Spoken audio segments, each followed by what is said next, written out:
2019. The year I finished my first year of university. The year I worked. A lot. Good morning, everybody. The year I collaborated with a brand for the first time. The year I did a lot of fun things with my friends. The year I actually learned how to cook and started eating good food. The year I really got into rock climbing. Ooh. The year I road trip to Los Angeles, Las Vegas, Banff, and a ton of other places. And the year I almost died. Twice. So every year I like to look back and recap what happened in the past 365 days. But as I'm reflecting now, I'm overwhelmed at how many things happened this year and I feel like I can't even remember everything. So let's go through my year and see what went down. Between January to April, my life was pretty uneventful and repetitive. My second semester of my freshman year of university started and my life essentially consisted of studying, climbing, going to the gym, and more studying. My first semester of university, I really struggled adjusting to the new workload and study habits, living on my own and all that stuff, but by this time I'd kind of gone into the swing of things and I'd figured out a bit more how to balance school and still have time to hang out with friends and do things that I enjoyed.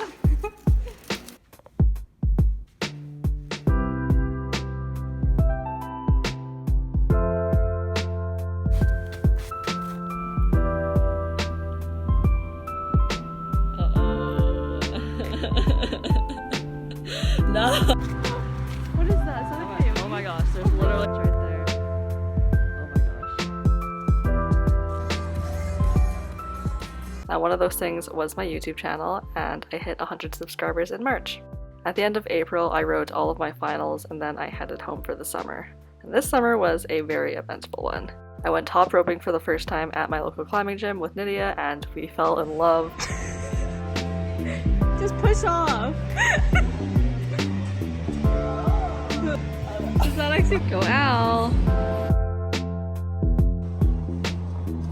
Okay, now hurry and grab the next one. It's literally monkey bars. I went on a road trip with my friends for the first time. I watched my sister graduate elementary school and the same day I almost died because I had eggs by accident. My family and I got another car and I learned how to drive manual. I got another piercing with Danielle. I watched the Toronto Raptors win the NBA conference. I saw a lot of pretty sunrises and sunsets.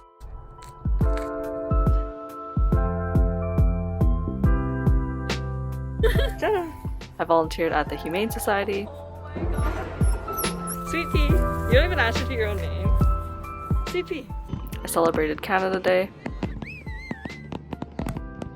And I worked a lot. When I first got back home, I was just kind of picking up shifts lifeguarding and exam invigilating, but at the beginning of July, I started working a 5 a.m. to 12 p.m. shift every single day. At first it was kind of hard to wake up at 4:30 in the morning and, go to sleep at 8 p.m., but once I got used to it, I loved it and I honestly missed that shift so much. Once I started working that shift, I didn't have as much time for fun summer activities, but I did get to go to Brick's cabin. Soft training allows dogs to practice training without causing harm to each other. Hang out with my cousins. You got it. Hey! And go to the beach a few times. Oh my god! Oh my god!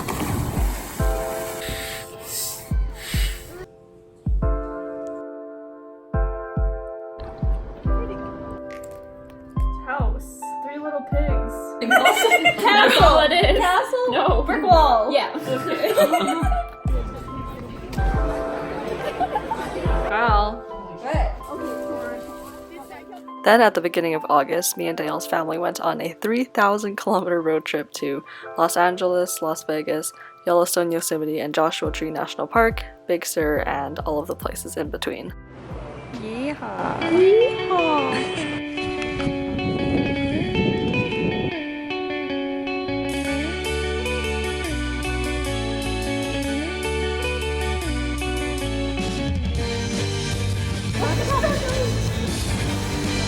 That's terrible!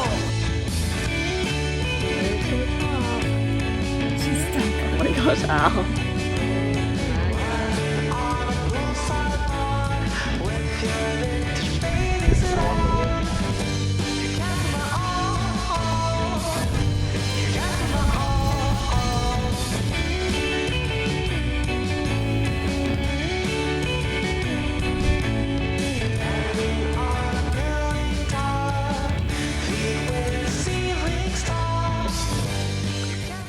So far my summer had been going pretty amazing, but the entire time I was starting to feel weakness in my legs, which would turn out to become a lot worse than I thought, but we'll get back to that in a second.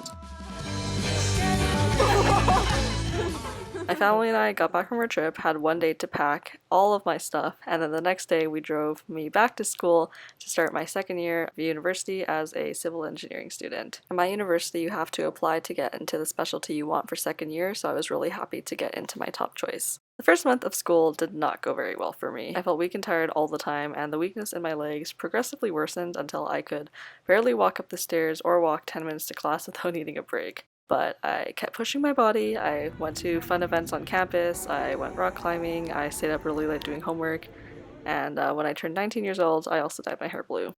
Eventually, my body couldn't keep up anymore and I got really sick. Slept for 12.5 hours. I've been really out of breath this whole night. And this one event is a really long story and I have a whole video about it on my channel. But on September 28th, I checked myself into the ER, and at 1 a.m. on September 29th, I was diagnosed with type 1 diabetes. And this was a huge shock to me. I never would have expected this to happen to me. I spent a few days in the hospital and then I was discharged and sent back into the real world to try and figure out how to live with this new chronic illness all on my own. I'm not gonna lie, it was really hard. Having to deal with diabetes and also catch up on all the schoolwork I had missed since I was too sick to do it before I got diagnosed, as well as trying to accept this new thing in my life, was a lot. I started the school year with the goal to raise my GPA and do a lot better than the year before, since now I kind of had a better understanding of how university works, and I was really motivated to do my absolute best. But this diagnosis showed me that if you don't have your health, you have nothing, and sometimes you have to sacrifice your goals to make sure that you're okay. I'm back to doing activities I used to do, like the gym and climbing and swimming and all the things I couldn't do when I felt super weak all the time, and I'm also back to eating pretty much the same way as I was before.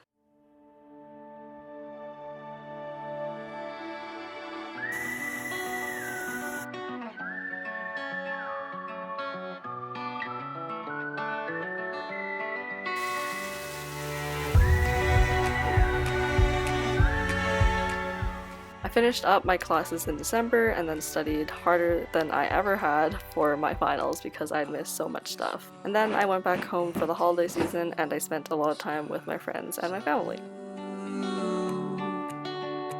A little cold for Crocs, huh?